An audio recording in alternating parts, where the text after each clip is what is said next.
তো দেখো, আজকে আমরা শুরু করছি মেইনসের ফার্স্ট ক্লাস ম্যাথ এবং রিজনিং এর উপরে। এখানে আমরা ম্যাথ ও রিজনিং দুটোকেই রেখেছি এবং চেষ্টা করেছি। ফার্স্ট ক্লাস তো, যেহেতু অনেকেই আছে যারা আজকেই ফার্স্ট হয়তো ক্লাস করবে আমার লাইভ, তো সেই কারণে আমরা কোশ্চেনগুলো একটু সহজেই রাখার চেষ্টা করেছি এবং সমস্ত কোশ্চেন কিন্তু এখানে তোমরা বাংলা ভার্সনেই পাবে। এখানে কিন্তু কোনো ইংলিশ ভার্সন আমরা কোশ্চেন রাখিনি, কারণ আমাদের মেইন ফোকাস হচ্ছে এখন ডাব্লিউবিপি মেইনস। আমরা আর এখানে অন্য কোনো কোশ্চেন বা অন্য কোনো এক্সামকে কিন্তু ফোকাস করে কোনো ক্লাস প্রোভাইড করছি না। ঠিক আছে? তো যাই হোক, এবার আমি শুরু করব আজকের ফার্স্ট কোশ্চেন। দেখো, সবাই একটু ভালো করে বোঝার চেষ্টা করবে। যদি উত্তর তোমরা জেনে থাকো সেটা তোমরা খাতায় করতে পারো। ঠিক আছে? শেষে আমরা দেখে নেব তোমরা কতজন সঠিক উত্তর সেটা দিচ্ছ। তো দেখো, ফার্স্ট যে কোশ্চেনটি রয়েছে, সবাই একটু ভালো করে বোঝার চেষ্টা করবে। কি বলেছে এক নম্বরে, যে প্রদত্ত বিকল্পগুলির মধ্যে অমিলটিকে বেছে নিন, বা কোনটা অড আছে সেটা তোমাকে বের করতে হবে। তাহলে এখানে কি কি রয়েছে? ঘানা, কিউবা, মিশর আর হচ্ছে বার্লিন।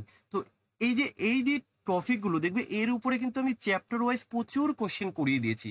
তো যাই হোক, এর উপরে আরো কোশ্চেন আমি তোমাদেরকে করাবো, চ্যাপ্টার ওয়াইজও আরো দিয়ে দেবো।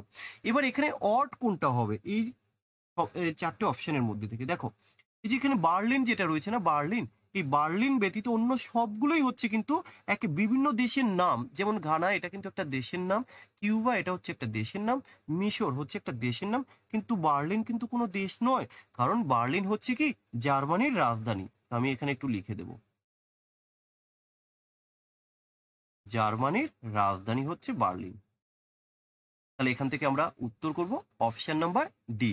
আশা করি সবাই বুঝতে পেরেছো। 3 বছরের জন্য একটি নির্দিষ্ট সাংকেতিক ভাষায় বৃহস্পতিকে শনি বলা হয়, অর্থাৎ বৃহস্পতিবারকে শনিবার বলা হয়, এবং শনিকে চাঁদ বলা হয়, চাঁদকে শুক্র বলা হয়। আর যাই হোক, এটা শনিবার নয়, এখানে আমরা মিস্টেক বললাম, শনি বলা হয়। ঠিক আছে? আর শুক্রকে বুধ বলা হয় এবং বুধকে শুক্র বলা হয়। তাহলে এই ভাষায় নিম্নলিখিত কোনটি পৃথিবীর উপগ্রহ? বলতে পারবে তোমরা? দেখি উত্তর বলো তো। পৃথিবীর হ্যাঁ, ইয়েস, ইয়েস, ইয়েস, পৃথিবীর উপগ্রহ। হ্যাঁ। কেন? কারণ দেখো, চাঁদ হলো পৃথিবীর একমাত্র উপগ্রহ। তাহলে পৃথিবীর একমাত্র উপগ্রহ কি? চাঁদ। এবার এখানে চাঁদকে কি বলা হয়েছে? দেখো, এখানে চাঁদকে বলা হয়েছে কিন্তু শুক্র। তো আমরা এখান থেকে উত্তর করব অপশন নাম্বার এ। দেখো, সবাই বুঝতে পেরেছো কিনা? ঠিক আছে তো? চলো পরের কোশ্চেনে। পরের কোশ্চেন দেখো কি আছে। বল যদি টেনিস হয়, এই বল যদি টেনিস হয় এবং টেনিস দাবা হয়, দাবা হকি হয়, হকি যদি লুডো হয় এবং লুডো যদি বাস্কেটবল হয়, তবে ক্রিকেটে কি ব্যবহৃত হয়? এবার দেখো, ক্রিকেট খেলতে আমরা সাধারণত বল ব্যবহার করি, কিন্তু এখানে বলকে কি বলা হয়েছে? দেখো, এখানে বলকে টেনিস বলা হয়েছে, তাই তো? তাহলে আমরা এখানে কি করব? উত্তর এই যে অপশন নাম্বার সি করব। ঠিক আছে? এবার দেখো পরের কোশ্চেন। পরের কোশ্চেন কি আছে? পি ইস টু কিউ যদি 5:6 হয় এবং আর ইস টু কিউ যদি 25:9 হয়, দেন এখান থেকে বের করতে হবে পি ইস টু আর এর মান। তো তোমরা কি কেউ বলতে পারবে? পি আর আর এর অনুপাত জানতে চেয়েছে। দেখো, আমরা কিভাবে করব, এটাকে আমরা জাস্ট একটু রিভার্স করে লিখি। দেখো, এটা কিন্তু অনুপাতটা একটু ঘুরিয়ে দেওয়া আছে। কিরকম? যেমন আমি এখানে যদি এইভাবে লিখি যে,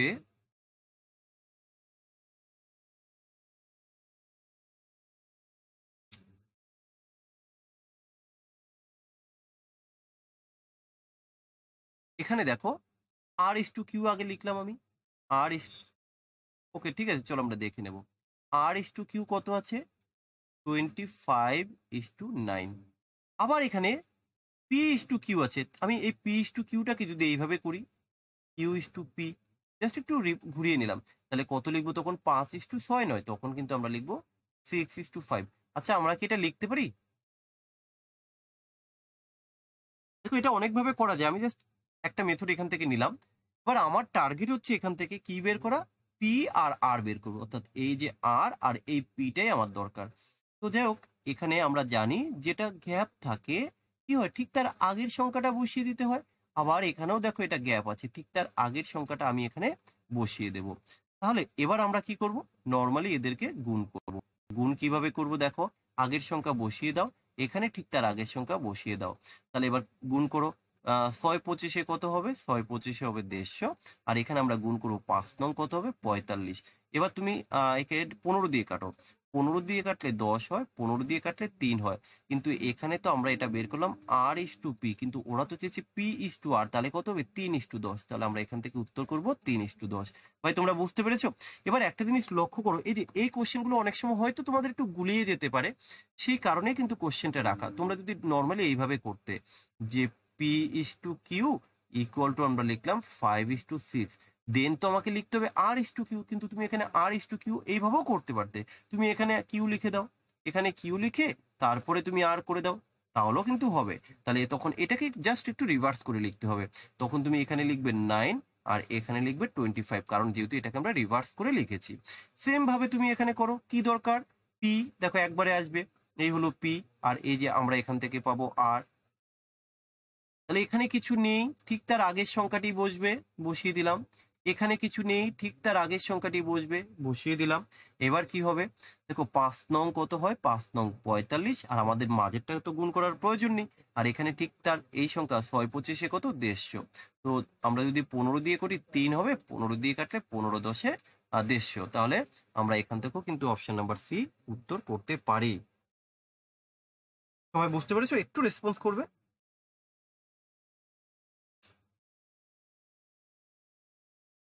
হুম। এখান এখান থেকে তো এই যে এই না সরি, তুমি কি কি কাটবে বললে?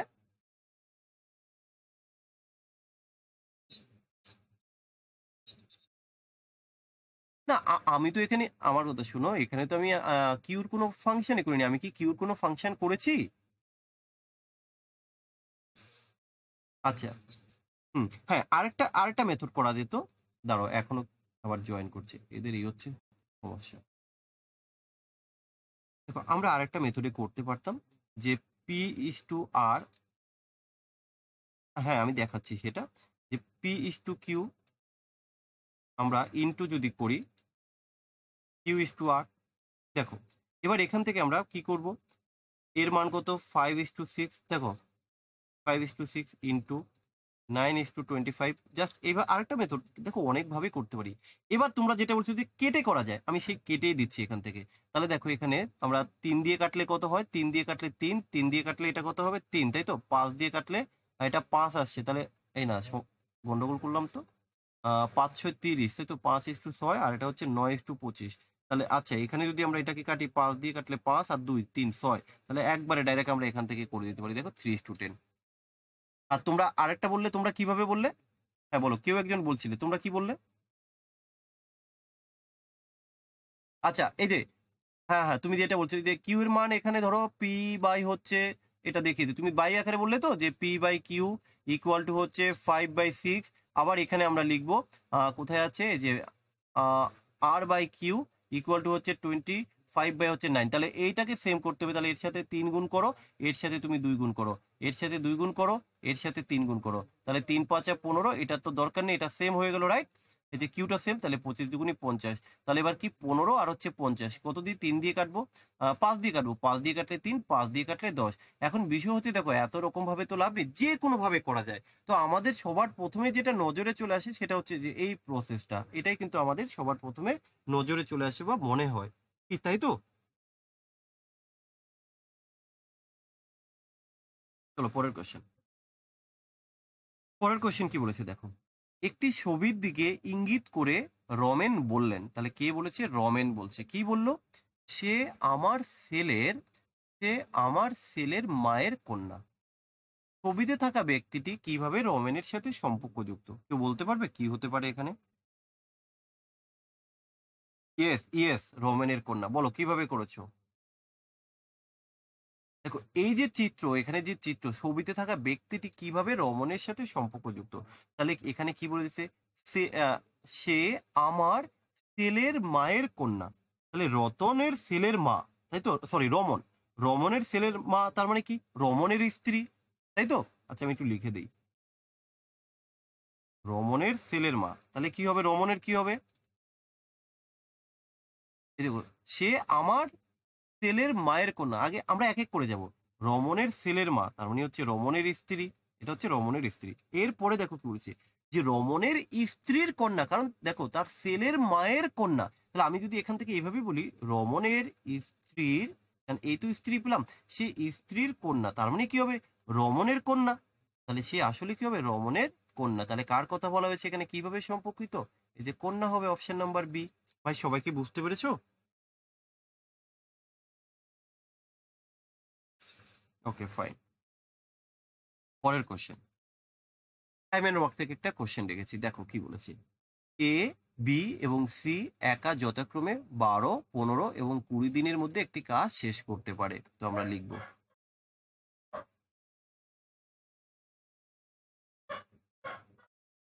এবার সবার প্রথমে আমার কাজ কি, আমরা দেখে নেব যে টোটাল তারা কত ইউনিট কাজটা করবে।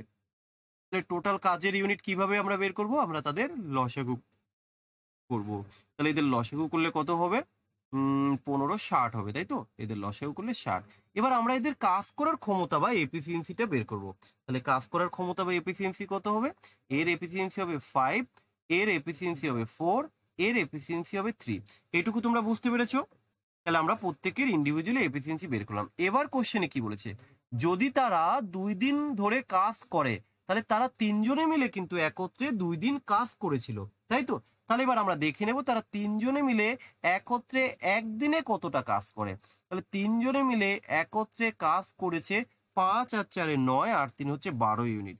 তাহলে তারা একত্রে একদিনে করেছে 12 ইউনিট, কিন্তু এখানে তো তারা 2 দিন কাজ করেছে। তাহলে তারা 2 দিনে কতটা কাজ করবে, আচ্ছা 2 দিনে তাহলে আমরা 2 এর সাথে গুণ করে দেব। তাহলে 2 দিনে 12 দুগুণে 24 ইউনিট কাজ কিন্তু তারা একত্রে করে নিয়েছে। তাহলে টোটাল কাজ ছিল কিন্তু 60 ইউনিট। তার থেকে যদি আমি 24 মাইনাস করে দেই, তাহলে কত ইউনিট পড়ে থাকবে, আচ্ছা 24, তাহলে 36 ইউনিট কাজ কিন্তু আমার এখানে বাকি আছে। বাকি আছে 36 ইউনিট।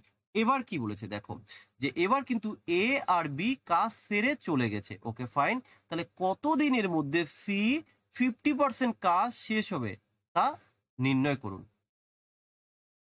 তাহলে 50% কাজ শেষ হবে, এবার ভালো করে বোঝো। তোমার কাজ কত আছে, 36 ইউনিট, কিন্তু এখন তোমার 36 ইউনিট কাজ করার কোনো দরকার নেই। তাহলে কতটা কাজ করবে, 50% কাজ। আচ্ছা এই যে বাকি যে কাজ এর 50%, তাহলে 36 যদি হয় টোটাল কাজ, এখন তার 50% কত, তার 50% হচ্ছে 18 ইউনিট। 18 ইউনিট। তাহলে এই 18 ইউনিট কাজ কিন্তু এখন করবে কে, করবে এই কাজটা কিন্তু সি করবে। আচ্ছা সি এর কাজ করার ক্ষমতা কি, সি এর কাজ করার ক্ষমতা হচ্ছে কিন্তু 3 ইউনিট। তাহলে এই 18 ইউনিট কাজ সি কত দিনে করবে, আমরা এক এক দিনে যদি 3 ইউনিট কাজ করে, 18 ইউনিট কাজ করার জন্য তার 6 দিন সময় লাগবে। দেখো তোমরা বুঝতে পেরেছো কিনা, একটু রেসপন্স করবে। সবাই বুঝতে পেরেছো? ওকে ওকে, ফাইন ফাইন, ঠিক আছে ভাই। চলো এবার চলে আসলাম আমরা পরের কোশ্চেন। দেখো এখানে কি বলেছে, বৃহত্তম সংখ্যা নির্ণয় করুন যার দ্বারা 341 এবং 455-কে ভাগ করলে ভাগশেষ যথাক্রমে 5 এবং 7 থাকবে। তাহলে বলো এবার আমরা কি করতে পারি, জাস্ট একটু আইডিয়া যদি কেউ বলতে পারো। আমরা বৃহত্তম সংখ্যাটি নির্ণয় করব। বৃহত্তম সংখ্যা আমরা কিভাবে নির্ণয় করি, আমরা গসাগু নির্ণয় করি। কিন্তু এখানে একটা কথা বলে দিয়েছি, 341 দ্বারা ভাগ করলে 5 অবশিষ্ট এবং 455 দ্বারা ভাগ করলে 7 অবশিষ্ট থাকবে। আমরা একটা কাজ করব, আমরা যে গসাগু নির্ণয় করব, কাদের গসাগু, আমরা সবার প্রথমে এই 341 থেকে 5 মাইনাস করে দেব, এবং এই যে 455 রয়েছে এর থেকে আমরা 7 মাইনাস করে দেব। মাইনাস করার পর যে সংখ্যাটা আসবে তাদের আমরা লসাগু করব। তো চলো মাইনাস করে দেখি। মাইনাস করলে কত হবে, 3 আছে, সরি 5 আছে, 11 সমান 6, আচ্ছা 3 3, তাহলে 336। আর এখানে আমরা পাবো কত, 7 আছে, 15 সমান 8, আচ্ছা 4 4। তাহলে এবার এদের গসাগু নির্ণয় করতে হবে, কিন্তু গসাগু তো আমি ভাগ প্রক্রিয়ার সাহায্যে করব না। তাহলে গসাগু আমরা কিভাবে করব, আমরা ডিফারেন্স মেথডে গসাগু করব। তাহলে ডিফারেন্স মেথড কি, যে আমরা এদের বিয়োগ করব। তাহলে এদের বিয়োগ করলে কত হবে, 6 আছে 8-এর সমান 2 হলে হাতে আছে 1, 1 আর 3 4 4, তাই তো। তাহলে আচ্ছা না, হাতে তো নেই, ভুল বলছি। 6 আছে 8-এর সমান 2, 3 আছে 4-এর সমান 1, 3 আছে 4-এর সমান 1। এবার তুমি অপশানের দিকে তাকাও, দেখো 112ই কিন্তু রয়েছে। তাহলে আমার কিন্তু আর গসাগু করার কোনো প্রয়োজন হয়নি। আমরা কিন্তু উত্তর পেয়ে গেছি। তোমরা যদি একটু রেসপন্স করো যে বুঝতে পেরেছো কিনা।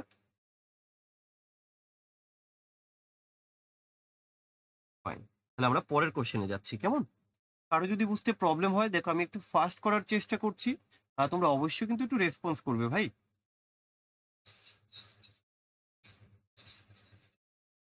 আচ্ছা, তুমি কি দেখেছো না না দেখে বলছো ভাই?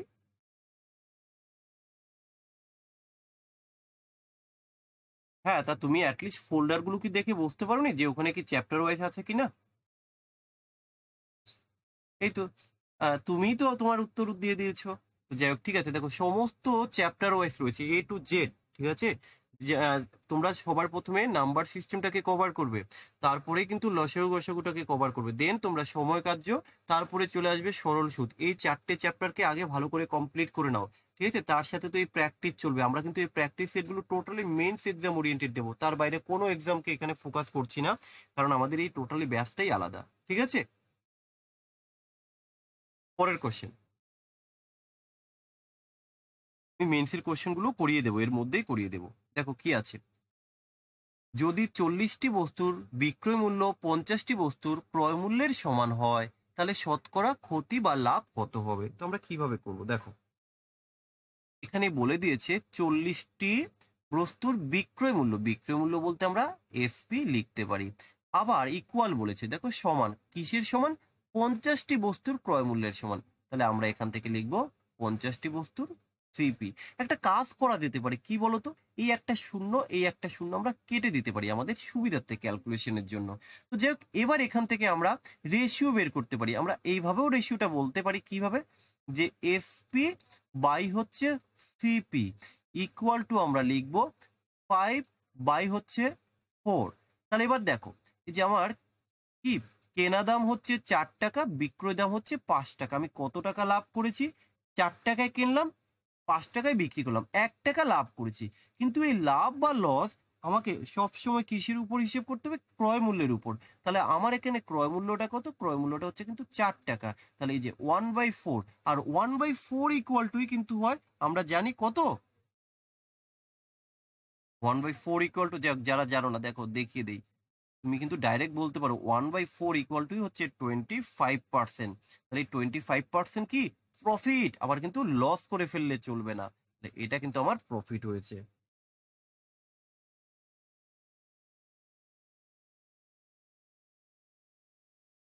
এই অনুপাত কি করে হয় বোকা? দেখো তো এখানে 4SP, ভালো করে বোঝো, 4SP, দেখো তো কোনায় কোনি গুণ করলে কি 4SP হলো? ইকুয়াল থাকলে তো কোনায় কোনি গুণ হয়।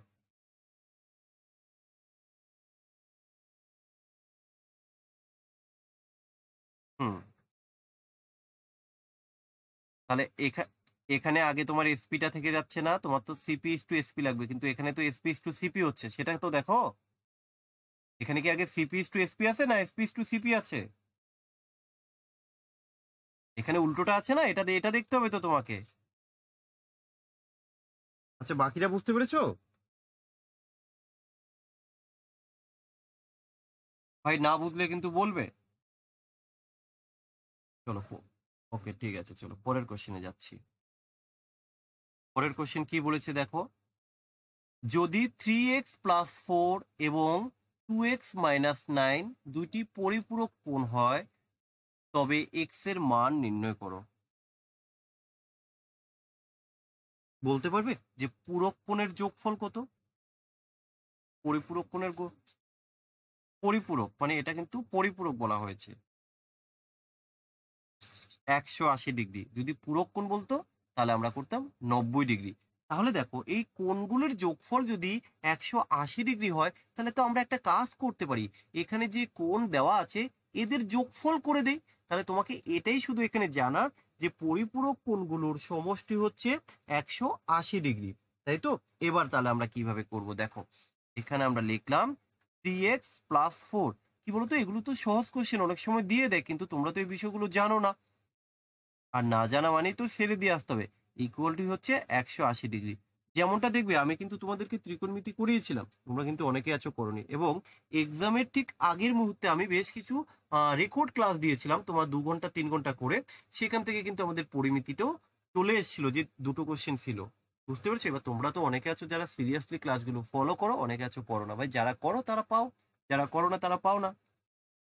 যাই হোক, এবার আমরা এখান থেকে এক্স এর মানটা নির্ণয় করব। কিভাবে করব দেখো, এখানে আছে 3x আর এখানে আছে 2x, তাহলে এই দুটোকে একবারে যদি আমরা করি তাহলে এখানে আমরা করতে পারি 5x ইকুয়াল টু করে দিচ্ছি। কেন করছি দেখো, এখানে আমরা 180 এখানে লিখলাম।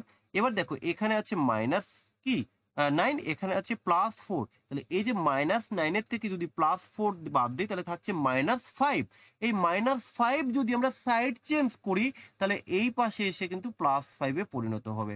তাহলে এখানে আমরা কত পেলাম? 190 পেলাম। কত equal to 5x equal to 190। তাহলে আমরা এখান থেকে বলবো x ইকুয়াল টু কত হবে? x ইকুয়াল টু আসবে 5, 5 3, ও সরি, হ্যাঁ 185, 185, ঠিক আছে 185। তাহলে এবার দেখো 5 দিয়ে কাটলে 5 3 15, 18, তাহলে 5 7 35। তাহলে আমরা কত পাবো? 37 পাবো। তাহলে আমাদের এই কোন এক্স এর মান কত? এক্স এর মান হচ্ছে কি 37। ঠিক আছে এবার? বলো। তুমি বলো পুরো কোণের মান কত? পূরক, হ্যাঁ, পূরক কোণের সমষ্টি হচ্ছে 90 ডিগ্রি, পরিপূরক কোণের মান হচ্ছে 180 ডিগ্রি। হুম। আচ্ছা, বাকি কারো কোনো ডাউট? আচ্ছা ঠিক আছে, পরের কোশ্চেন। রামের বেতন শ্যামের চেয়ে 20% বেশি, তাহলে শ্যামের বেতন রামের চেয়ে কত শতাংশ কম হবে? তাহলে এই কোশ্চেনটা আমরা কিভাবে করব দেখো, 25% বেশি, 25% থেকে যদি আমরা ফ্র্যাকশনে কনভার্ট করি তাহলে কি হবে বলো তো? 1/4 কি আমরা বলতে পারি? ভাই এটা কি বলা যায়? আচ্ছা, তাহলে এটা বেশি। দেখো আমরা অ্যালিগেশনে যে কনসেপ্টটা দিয়েছিলাম যে কত বাড়লে তার রেসপেক্টে কত কমে, আমি আগে একটু শর্টে দেখিয়ে দিই। তাহলে এটা কিন্তু বাড়লো, তাই তো? রামের বেতন শ্যামের চেয়ে 25% বেশি, এই যে বেশি, তাহলে 4-এ 1 বেশি, তাহলে একজনের যদি 4 হয় আরেকজনের হবে 5। এবার এখানে চেয়েছে তাহলে শ্যামের বেতন রামের চেয়ে কত শতাংশ কম? তাহলে কম হবে, তাহলে ঠিক কম কতটা হবে? 1/5, 1/5, এই যে কম। আর 1/5 ইকুয়াল টুই তো হচ্ছে ভাই 20%। 1/5 ইকুয়াল টু হচ্ছে 20%। এটা কি শর্টে করলাম, যারা বোঝনি তারা এবার দেখে নাও। এই হচ্ছে তোমার রাম, এই হচ্ছে তোমার শ্যাম। তাহলে এবার এখানে কি বললো? রামের চেয়ে রামের বেতন শ্যামের চেয়ে 25% বেশি, তাহলে রামের বেতন কিন্তু এখানে বেশি, তাই তো? কার চেয়ে বেশি? শ্যামের চেয়ে বেশি। তাহলে শ্যামের যদি বেতন হয় 4 টাকা, রামের বেতন হবে 5 টাকা। এবার কোশ্চেন কি বলেছে? শ্যামের বেতন রামের চেয়ে কত শতাংশ কম? এই যে শ্যামের বেতন রামের থেকে কত কম আমরা দেখতেই পাচ্ছি, যে 1 কম। কত এর জন্য 1 কম? 5 এর জন্য 1 কম, এই যে 5 এর জন্য 1 কম। তাহলে শতকরা কি কত? এই যে ইনটু 100 করো, তাহলে আমরা এখান থেকে 20% লিখলাম। যারা এবার এই যে 4 আর 5 বোঝনি, এটা কি করে করলাম? এই যে 25% ইকুয়াল টু আমরা 25/100 লিখতে পারি। কাটলে কি হয়? 1/4। তো এখানে ইনক্রিজ বা বেশি বলেছে, তাহলে বেশি, অর্থাৎ একজনের যদি 4 হয় আরেকজনের হবে কিন্তু আরো 1 বেশি, অর্থাৎ 5। সবাই বুঝতে পেরেছো?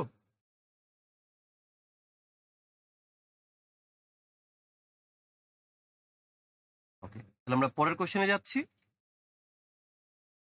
পরের কোশ্চেন দেখো, 90টি বস্তুর মোট মূল্য 5400 টাকা। যদি এই জাতীয় 70টি বস্তুর মোট 5040 টাকায় বিক্রি হয় তাহলে তার লাভ বা ক্ষতি পরিমাণ কত হবে? কেউ বলতে পারবে কি করা যেতে পারে?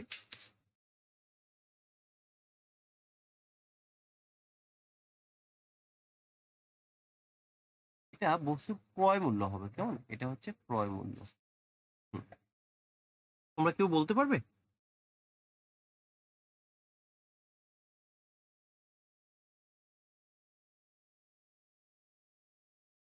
হ্যাঁ, আমরা সেইভাবেও করতে পারি, আবার আরেকটা ভাবেও করা যায়। কি বলতো?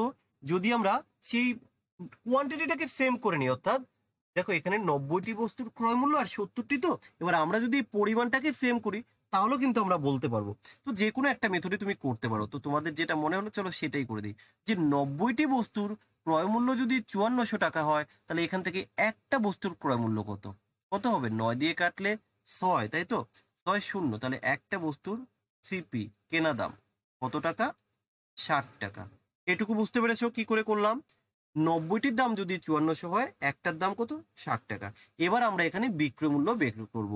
তাহলে দেখো 70টির বিক্রয় মূল্য হচ্ছে 5040 টাকা। তাহলে একটা আগে এই শূন্য শূন্য কেটে দাও। তাহলে এবার 7টার দাম হচ্ছে 504 টাকা। একটার দাম কত হবে আমরা বের করব। কিভাবে বের করব? 7 দিয়ে যদি আমরা একে ডিভাইডেড করি, তাহলে এখানে আমরা লিখবো 7 দিয়ে কাটলে 7 সাথে 49, তাহলে থাকলো 1, 7 দুগুণী 14। তাহলে দেখো কিনলাম 60 টাকা দিয়ে, বিক্রি করলাম 72 টাকা দিয়ে। তাহলে এখানে আমার কি লাভ হলো না লস হলো? অবশ্যই লাভ হয়েছে। কত টাকা আমরা এখানে লাভ করেছি? আমরা এখানে 12 টাকা লাভ করেছি। কত টাকার জন্য? এই যে দেখো 60 টাকার জন্য। কারণ মনে রাখবে, লাভ অথবা লস আমাকে কিন্তু কেনা দামের উপরেই বের করতে হবে। তাহলে আমরা এখানে লিখবো কত? 60। এবার এখানে আমাকে শতকরা বের করতে হবে। তাহলে কি করে বের করবো? 12 দিয়ে 60কে কাটলে কত হয়? 5। আর এই 5 দিয়ে যদি 100কে কাটি কত হবে? 5 কুড়ি 100। তাহলে এখান থেকে আমাদের এটা কিন্তু প্রফিট হয়েছে, তাই তো? প্রফিট, এই যে উপর দিকে তীর মারিয়ে দিলাম, অর্থাৎ এখানে কোথায় এই যে 20% প্রফিট হয়েছে। আচ্ছা, এটা কি বুঝতে পেরেছো? বুঝতে পারোনি? আচ্ছা, কে বলছো? বুঝতে পারলো না ভাই? ও আচ্ছা আচ্ছা, সন্দীপ, ঠিক আছে ঠিক আছে। দেখো এখানে বলে দিয়েছে যে 90টার কেনা দাম, ঠিক আছে, 90টার কেনা দাম হচ্ছে 5400 টাকা। তাহলে তুমি দেখো 90টার কেনা দাম যদি 5400 টাকা হয়, তাহলে একটার কেনা দাম কত হবে? এই তো নাকি? এবার বুঝতে পেরেছো? এবার বিক্রয়, 70টার বিক্রয় মূল্য হচ্ছে 5040 টাকা। তাহলে একটার বিক্রয় মূল্য কত?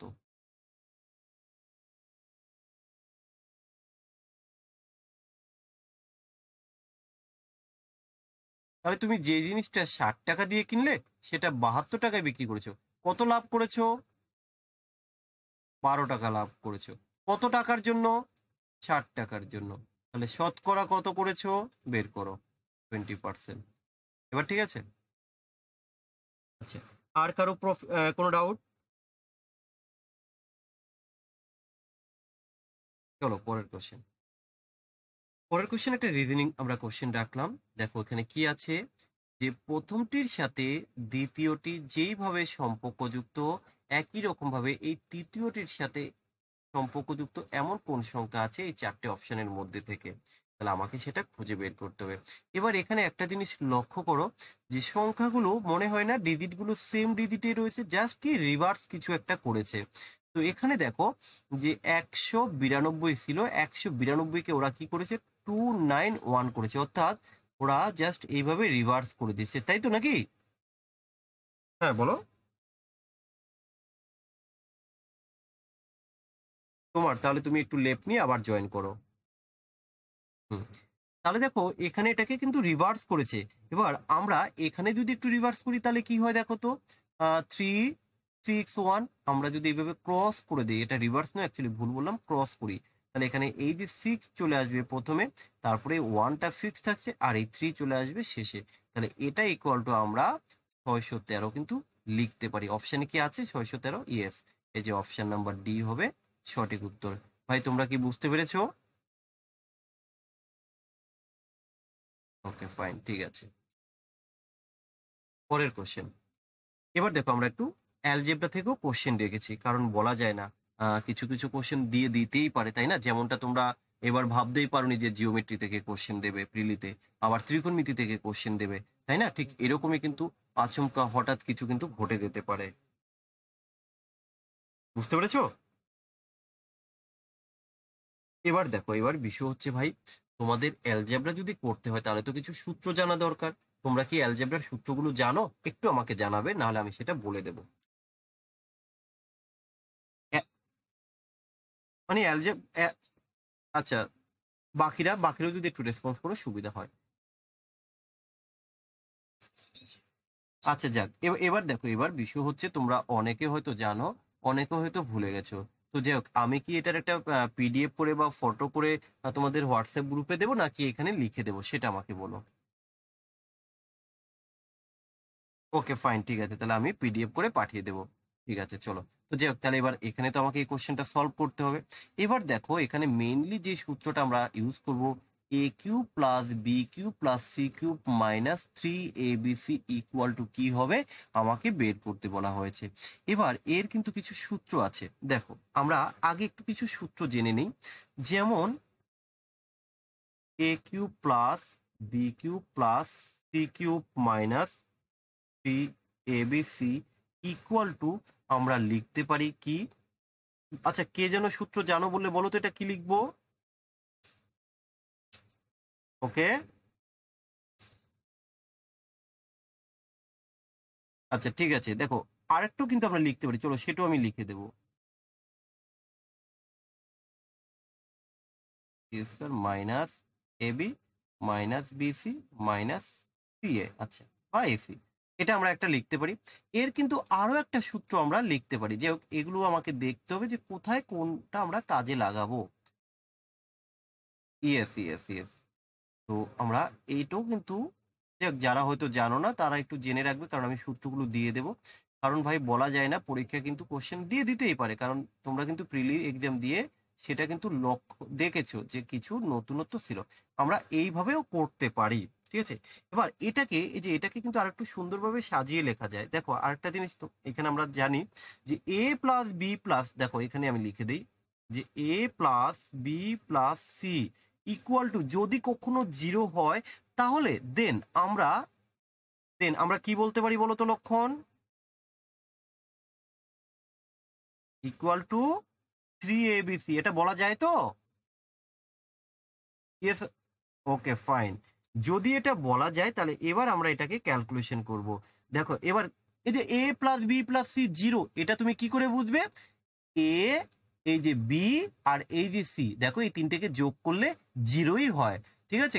এখানে দেখো 5 আছে, এখানে দেখো 2 আছে 7, আর এই যে বাকি যে পয়েন্টের পর এটাকে যোগ করো, দেখো 8 আসবে, তাহলে +8 আর হচ্ছে -8। তাহলে আমরা কিন্তু দেখলাম যে হ্যাঁ, এখানে a plus b plus c zero আসে। চলো আমি একটু লিখে দিই তোমাদের বোঝার সুবিধার্থে, নাহলে তো পরে আবার প্রবলেম হয়ে যাবে।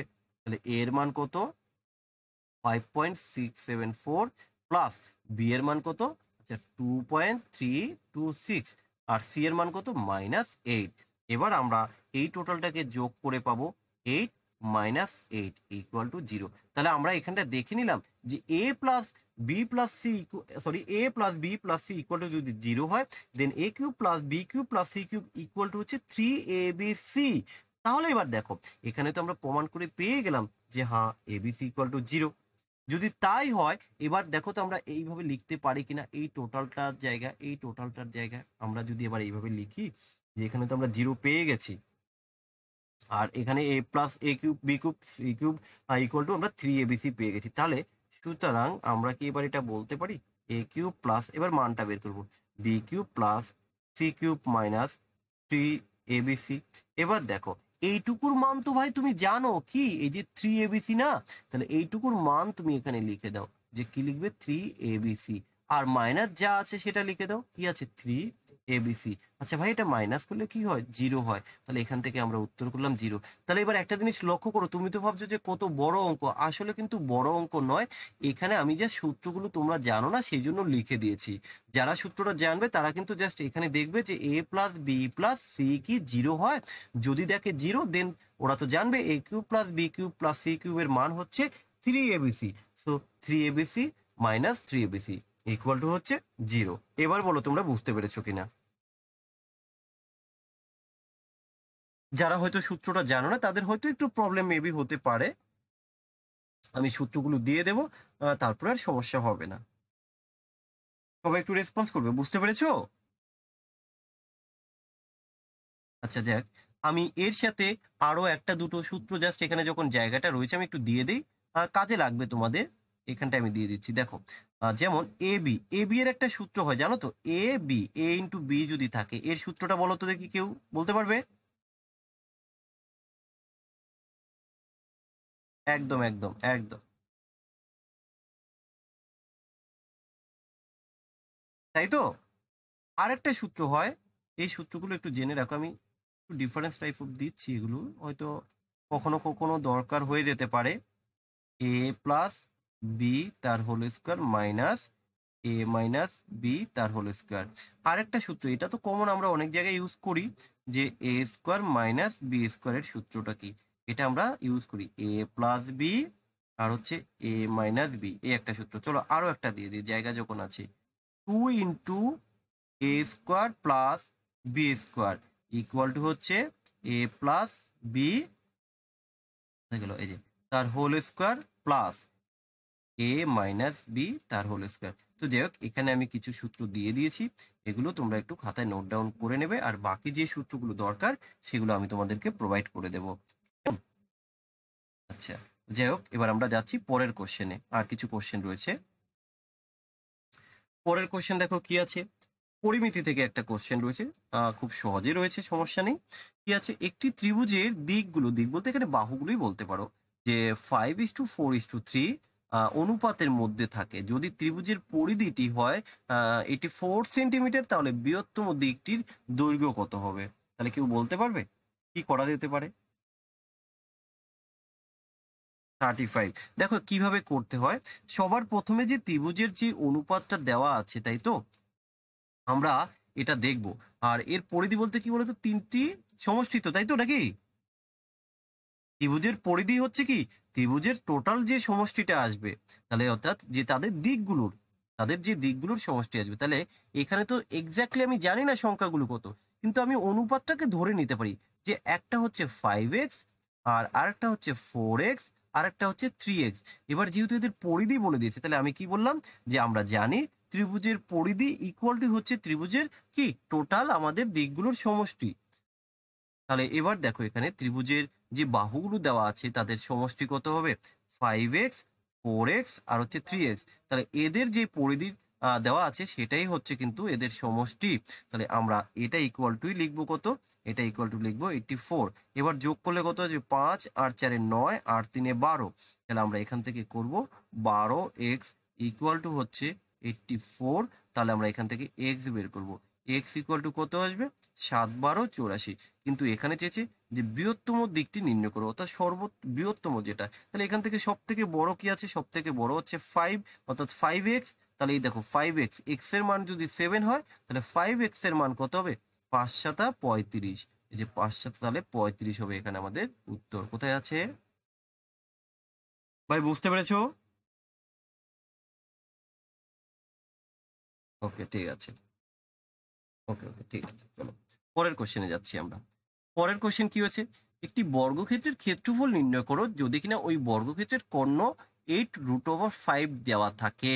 তাহলে বর্গক্ষেত্রের ক্ষেত্রফলের সূত্র কি, কেউ বলতে পারবে? বর্গক্ষেত্রের ক্ষেত্রফলের সূত্র কি? আমরা জানি বাহু স্কোয়ার।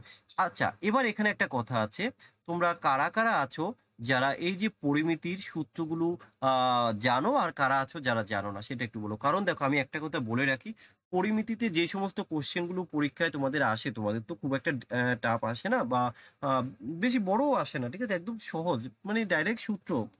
পরিমিতির ক্ষেত্রে সূত্রটাকে শুধু একটু বারবার করে পড়তে হবে। এবার যাই হোক, তোমাদের যদি পরিমিতিতে সূত্র টুত্র মনে না থাকে, সমস্যা নেই, আমি পরিমিতির উপরে টোটালি স্পেশালি ক্লাস দেবো, চ্যাপ্টার ওয়াইজ চেষ্টা করব। প্রত্যেকটা আমি অলরেডি দিয়ে দিয়েছি, আমি আবার দিয়ে দেবো, সমস্যা নেই। তো যাই হোক, আমরা চ্যাপ্টার ওয়াইজ ধরে ধরে প্রত্যেকটা চ্যাপ্টার থেকে করিয়ে দেব। তো এবার দেখো এখানে কি দেওয়া আছে, বর্গক্ষেত্রের ক্ষেত্রফল আমাকে নির্ণয় করতে হবে।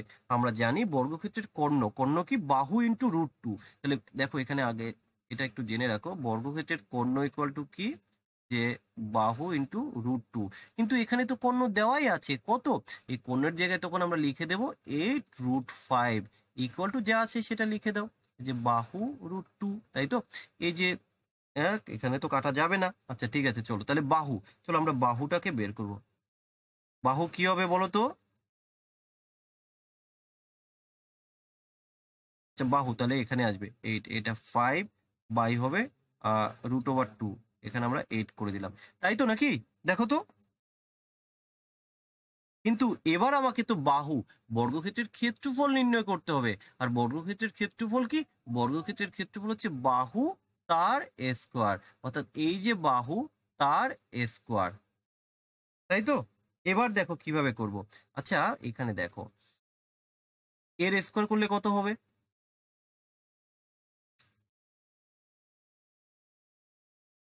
মানে স্কোয়ারটা পরে করে। আচ্ছা আচ্ছা ঠিক আছে, চলো চলো চলো সেটা করে দেই একবারে। আমরা এটাকে আলাদা রাখছি, এখানে আছে 5, এখানে আছে √2, তাহলে আমরা এখানে √2 দিয়ে গুণ করে দিই নাকি? তাহলে এখানেও √2 দিয়ে গুণ করলাম। তাহলে এবার বিষয়টা কি থাকলো? এই দেখো √2 গুণ করলে কত হয়? শুধু 2 থাকছে। এই 2 দিয়ে যদি আমি 8 কে ডিভাইডেড করি কত আসবে? 4 আসবে, তাহলে 4√10 আসবে, তাই তো। এবার তো আমরা এর স্কোয়ার করতে পারি, তাই তো। তাহলে যাই হোক, এখানে তাহলে এক কাজ করো, এখানে আমার একটু মিস্টেক হয়েছে, আমরা এখানে শুধুমাত্র বাহুটাকে দেখাই, তাহলে তোমাদের ক্যালকুলেশনটা সুবিধা হবে, নাহলে দেখ একবারে বুঝতে পারবে না। আমাদের এখানে 8√5 বাই √2, তাহলে আমরা এখান থেকে এই যে বাহু পেয়ে গেলাম ভাই। বাহু কত? এই যে আমি লিখে দিলাম, বাহু হচ্ছে 4√10। কিন্তু আমার দরকার কি? ক্ষেত্রফল। আর ক্ষেত্রফলের সূত্র কি? এখানে দেখে নাও, ক্ষেত্রফল হচ্ছে বাহু তার স্কোয়ার। তাহলে এখানে বাহুটা কত? বাহুটা হচ্ছে 4√10 তার স্কোয়ার, তাহলে কত হবে? দেখো 4×4 = 16, আর এই যে 10, √এর রুটের মধ্যে থেকে 10, তাই তো। তার স্কোয়ার করলে কত হয়? 10ই হয়, তাহলে 16×10 কত হয়? 160 হয়। তাহলে এখান থেকে আমরা 160 করলাম। আচ্ছা দেখো তো তোমরা বুঝতে পেরেছো কিনা। তাহলে এখানে বিষয়টা কি দাঁড়ালো, যে কোশ্চেনটা কিন্তু খুব সহজ, কিন্তু কেন রাখা হলো? কারণ তোমরা অনেকে আছো এই পোর্শনটা কিন্তু একটু গন্ডগোল পাকিয়ে দেবে, এই কারণে কিন্তু কোশ্চেনটা রাখা। ঠিক আছে, চলো পরের কোশ্চেন। পরের কোশ্চেন কি আছে দেখো, এ এবং বি এর বর্তমান বয়সের অনুপাত হচ্ছে 4:5। 18 বছর আগে, মানে ব্যাকে, ঠিক আছে, 18 বছর আগে তাদের বয়সের অনুপাত ছিল কত? 11:16। তাহলে তাদের বয়সের সমষ্টি কত? বলো, কেউ বলতে পারবে?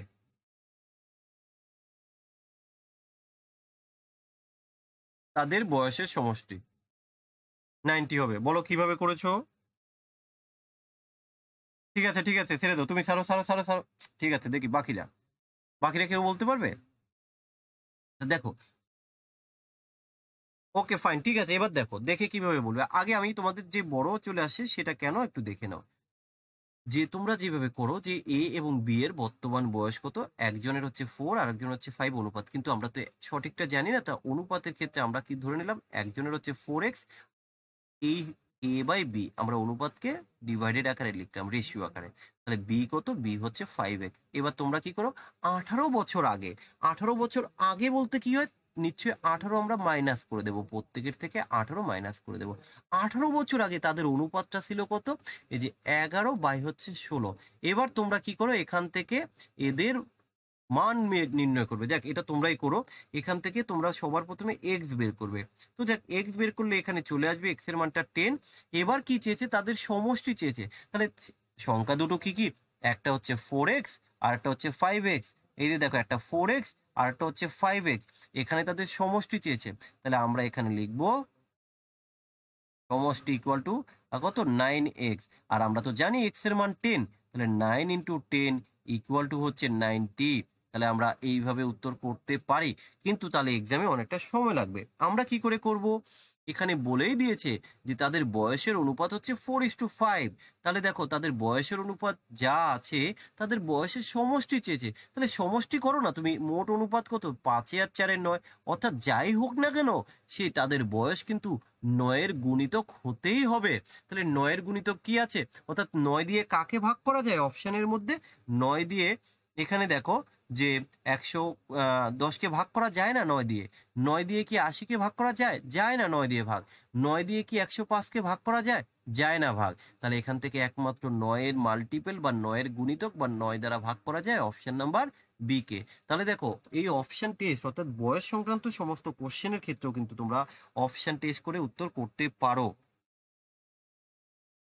ভাই বুঝতে পেরেছো বাকিরা?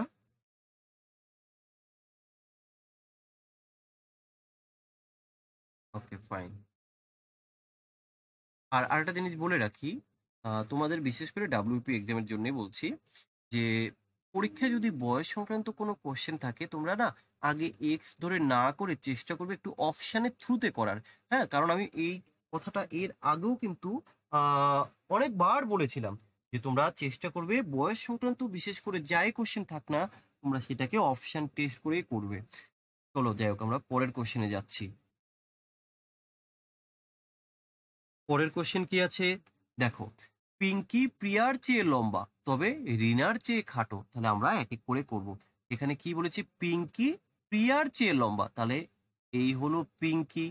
দেখো একটু ভালো করে বোঝার চেষ্টা করবে, পিঙ্কি লম্বা কার চেয়ে, প্রিয়ার চেয়ে, তাহলে এই হলো প্রিয়া। আর কি বলেছে, তবে রিনার চেয়ে খাটো, তাহলে পিঙ্কি কিন্তু খাটো অর্থাৎ রিনা বড়, তাহলে তুমি এখানে রিনাকে আগে লিখে দাও। এই যে রিনাকে আগে লিখলাম। এরপরে কি বলেছে, রিয়া হলো শিলার চেয়ে লম্বা। কে, রিয়া। এবার এই যে দেখো, যে আমরা অলরেডি যে তিনজনের কথা লিখলাম এখানে কিন্তু নেই এই রিয়া বা শিলা, কিন্তু এখানে আরেকটা কথা রয়েছে, প্রিয়ার চেয়ে খাটো। কে প্রিয়ার চেয়ে খাটো, রিয়া। আবার রিয়া কিন্তু শিলার চেয়ে বড়, তাহলে আমরা নিচে একটু লিখবো এইভাবে যে রিয়া, একটু ভালো করে দেখে নাও, রিয়া কিন্তু বড়, কার চেয়ে বড়, শিলার চেয়ে বড়, এই যে শিলার চেয়ে বড়। আবার প্রিয়ার চেয়ে খাটো, কে, রিয়া, তাহলে প্রিয়ার চেয়ে খাটো, তার মানে এখানেই তো তারা বসে যাবে, এই সিকুয়েন্সে তারা বসে যাচ্ছে, কোনো সমস্যা নেই। এই হলো শিলা। এবার চেয়েছে রিনা রিয়ার চেয়ে লম্বা, ও আবার দিয়েছে রিনা রিয়ার থেকে। এবার এখানে তো আমরা কোথায় গেল, রিনা রিয়ার চেয়ে লম্বা, ঠিকই তো আছে, রিনা তো লম্বাই রিয়ার থেকে, এটা নিয়ে সমস্যা নেই। আবার কি বলেছে, যে পিঙ্কির চেয়ে লম্বা, হ্যাঁ রিনা তো পিঙ্কির চেয়েও লম্বা, ঠিকই আছে। তাহলে এখানে ওরা কোশ্চেন করেছে যে সব থেকে খাটোকে বা সব থেকে ছোটকে, তাহলে এখানে আমাদের সব থেকে ছোট তো হচ্ছে শিলা, সব থেকে ছোট হচ্ছে শিলা। দেখো তো বুঝতে পেরেছো কিনা?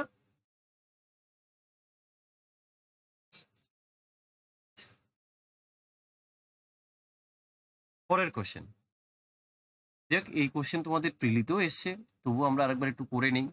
ঠিক আছে, প্রথম প্রথম দিকে তো বেশি কঠিন করলে লো কনফিডেন্স হয়ে যাবে, আমাদের কনফিডেন্স রাখতে হবে হাই, কারণ টার্গেট রাখতে হবে আমাদের যে প্রিলিতে কিন্তু যা করেছি করেছি, মেইনসে কিন্তু আমাকে 60% নাম্বার মিনিমাম তুলতেই হবে। তো যাই হোক, দুইটি সংখ্যার গসাগু এবং লসাগু দেওয়া আছে, যদি সংখ্যাগুলোর মধ্যে একটি সংখ্যা 63 হয়, অপর সংখ্যা কত, এটার কনসেপ্টটা একটু দেখে নাও, এরপরে কিন্তু আর এইভাবে করবে না। বিষয়টা হচ্ছে আমরা জানি যে লসাগু ইন্টু গসাগু সমান সমান একটি সংখ্যা, একটি সংখ্যা ইন্টু অপর সংখ্যা, এটা আমরা জানি। তাহলে তুমি যখন এটা জানো, এখান থেকে এবার আমরা শুধু মানটাকে যদি বসিয়ে দিই, দেখো এই যে লসাগুর জায়গায় আমরা লিখবো কত, আচ্ছা লসাগুর জায়গায় লিখলাম 126, গসাগুর জায়গায় লিখলাম 21, একটি সংখ্যা তো জানি কত, 63, অপর সংখ্যা জানি না, তাহলে এক্স। এবার এক্স কি করে বের করো, আবার এক্স ইকুয়াল টু তোমরা এতগুলো লাইন করবে না, কিন্তু যখন তুমি জানো এই সহজ কোশ্চেন, তো কিভাবে একবারে লিখে দেবে, দেখো এই, তাহলে একটু ক্যালকুলেশন করে নিই চলো। 21 দিয়ে কাটলে 3 হয়, 3 দিয়ে কাটলে 3 4 12 42 হয়, তাহলে এখান থেকে আমরা উত্তর করবো 42। এবার বিষয় হচ্ছে, তাহলে পরীক্ষার সময় যে এত লিখতে বারণ করলাম, তাহলে কেন কি করবে, পরীক্ষার সময় যখন একটি সংখ্যা দেওয়া থাকবে অপর সংখ্যা চাইবে, তোমরা কি করবে, লসাগু আর গসাগুকে ডাইরেক্ট গুণ করে দাও, এইভাবেই করে দাও, আর যেই সংখ্যা একটা দেওয়া আছে তাকে দিয়ে ভাগ করে দাও, মানে এই এত কিছু লেখার দরকার নেই। ঠিক আছে, 21 দিয়ে কাটলে 3, 3 দিয়ে কাটলে 42, ওই কোশ্চেনের মধ্যেই উত্তর করো, কারণ দেখো তোমাদের মেন টার্গেট এটা থাকতে হবে যে আমরা কি করে টাইমটাকে সেভ করব। ঠিক আছে, কারণ টাইম তোমাদের এখানে 85 কোশ্চেন থাকবে, তোমরা হয়তো সবাই জানো, 60 মিনিট সময় থাকবে। ঠিক আছে, তার মধ্যে ইংলিশের যে 25টা নাম্বার, তোমাদের তো ইংলিশ ভার্সানে ম্যাথ দেখলে এমনিতেই ভয় লাগে, ইংলিশ ভার্সানে ম্যাথ করতে এমনিতে ভয় লাগে, তো সেখানে যাই ইংলিশ করবে 25 নাম্বার, তাহলে কিন্তু ভীষণ একটা ব্যাপার। তো যাই হোক, এখানে আমাদের মেইনসের ক্ষেত্রে কিন্তু মেইনলি ফোকাস করতে হবে ম্যাথ আর ইংলিশের উপরে। তুমি জিকে যতই পড়ো, কমন না পেলে কিন্তু কিচ্ছু হবে না, অতএব টার্গেট রাখতে হবে তোমাকে ম্যাথ আর ইংলিশের উপর। ঠিক আছে, তো যাই হোক চলো আমরা পরের আরেকটা কোশ্চেন করছি। দেখো আমি যেই প্যাটার্নে যেই ফরম্যাটে তোমাদেরকে করাবো, তোমরা ঠিক এই প্যাটার্নেই শুধু প্র্যাকটিস করে দাও, দেখবে টোটাল তোমাদের কিন্তু কভার হয়ে যাবে। ঠিক আছে, শুধু এটুকু ভরসা রাখো ভাই। দেখো এখানে কি আছে, ম্যাথমেটিক্যাল অপারেশন থেকে একটা কোশ্চেন থাকে। তো এখানে দেখো কি আছে, যদি ডিভাইডেড এর সংকেত হয় হ্যাশ এবং প্লাস এর সংকেত হয় অ্যাট দ্য রেট, যাই হোক এখানে বিভিন্ন সংকেতগুলো রয়েছে, এগুলো কখনো পড়বে না। তোমরা কি করবে, ডাইরেক্ট সময় বাঁচানো শেখো। কিভাবে সময় বাঁচাবে, একদম শেষে কি বের করতে বলেছে এটা দেখো। এখানে 16, চলো লিখে দাও 16। এই যে এটা কি সি তো নাকি, আচ্ছা যাই হোক, এর সংকেত বলতে এখানে দেখো মাইনাস, এই যে এই এর সংকেত ওরা মাইনাস দিয়েছে। এই যে ফোর ফোর, এই যে লিখে দিলাম ফোর, এই যে ডলার, তাই তো, এই ডলার কোথায় আছে, ডলার ডলার খোঁজো, এই যে ডলার, এই ডলারের অর্থ হলো কিন্তু ডিভাইডেড, আমরা এখানে ডিভাইডেড করে দিলাম। তারপরে কি আছে, জিজ্ঞাসা চিহ্ন, সর্বনাশ করেছে তো। চলো জিজ্ঞাসা চিহ্নের জায়গায় কিছু কি, এখানে একটা কিছু মিসিং আছে ভাই, সরি, একটু মিসিং হয়ে গেল আমার এখানে কোশ্চেনটা। এখানে দেখ, আর কিন্তু এটাকে আমি অ্যাডজাস্ট ঠিক করতে পারবো না। চলো যা হয় হবে, আমরা এইটুকুকে ভ্যানিশ করে দিলাম, কারণ এর মান বসিয়ে দিচ্ছি। এরপরে 5 বসিয়ে দাও, হ্যাশের মান এখানে রয়েছে ইনটু, ইনটু আমরা 15 করলাম। ওনার ঠিকই আছে, সরি সরি, ঠিকই আছে ভাই, এখানে তো এই গ্যাপের জায়গায় বসাতে হবে। কোশ্চেনটা ঠিকই আছে, আমরা কোশ্চেনের দিকে আগে তাকালাম না। কোশ্চেন ঠিক আছে, ফাইন। দেখো খুব সুন্দর একটা কোশ্চেন আমি রেখেছিলাম, কোশ্চেনটা ঠিকই আছে, একটু মিস্টেক হলো, আমি আবার এখানে দেখিয়ে দিচ্ছি। এটাকে আমরা কেটে দিচ্ছি, এখানে লিখছি 16, এখানে আমরা লিখবো -4, তারপরে কি থাকবে, ডিভাইডেড, এই যে ডিভাইডেড, এর পরের সংখ্যাটা কত আমি জানি না, এই যে জানি না, ঠিক আছে। তারপরে আবার অ্যাট দ্য রেট, এই অ্যাট দ্য রেট বলতে কিন্তু এখানে আবার প্লাস বোঝায়, তাহলে এখানে দিলাম প্লাস। তারপরে থাকছে 5, হ্যাশ বলতে আমরা এখানে কি রয়েছে, এই যে ইনটু, তা ইনটু লেখা হচ্ছে 15 ইকুয়াল টু হচ্ছে 19। অর্থাৎ তোমাকে এখানে বের করতে হবে এই যে জিজ্ঞাসা চিহ্নটি রয়েছে, এখানে তোমরা কি বসাবে। ভাই কোশ্চেন কি বুঝতে পেরেছো?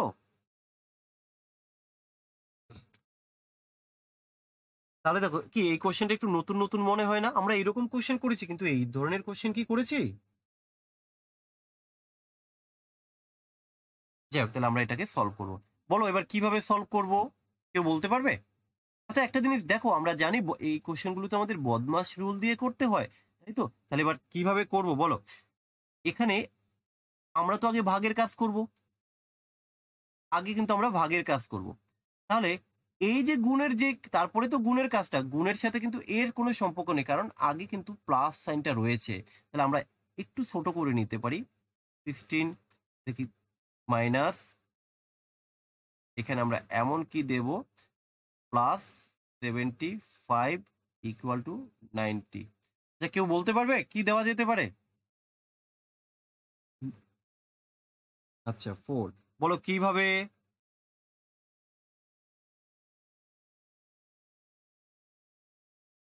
হ্যাঁ, 5 15 75, আমার আর কত লাগবে, আমার আর 15 লাগবে, তাই তো? তার মানে এই যে ক্যালকুলেশনটা রয়েছে, এইটুকু করে আমাকে 15, কেউ এক্সপেক্ট বসাবে না, তাহলে কিন্তু সমস্যা হয়ে যাবে।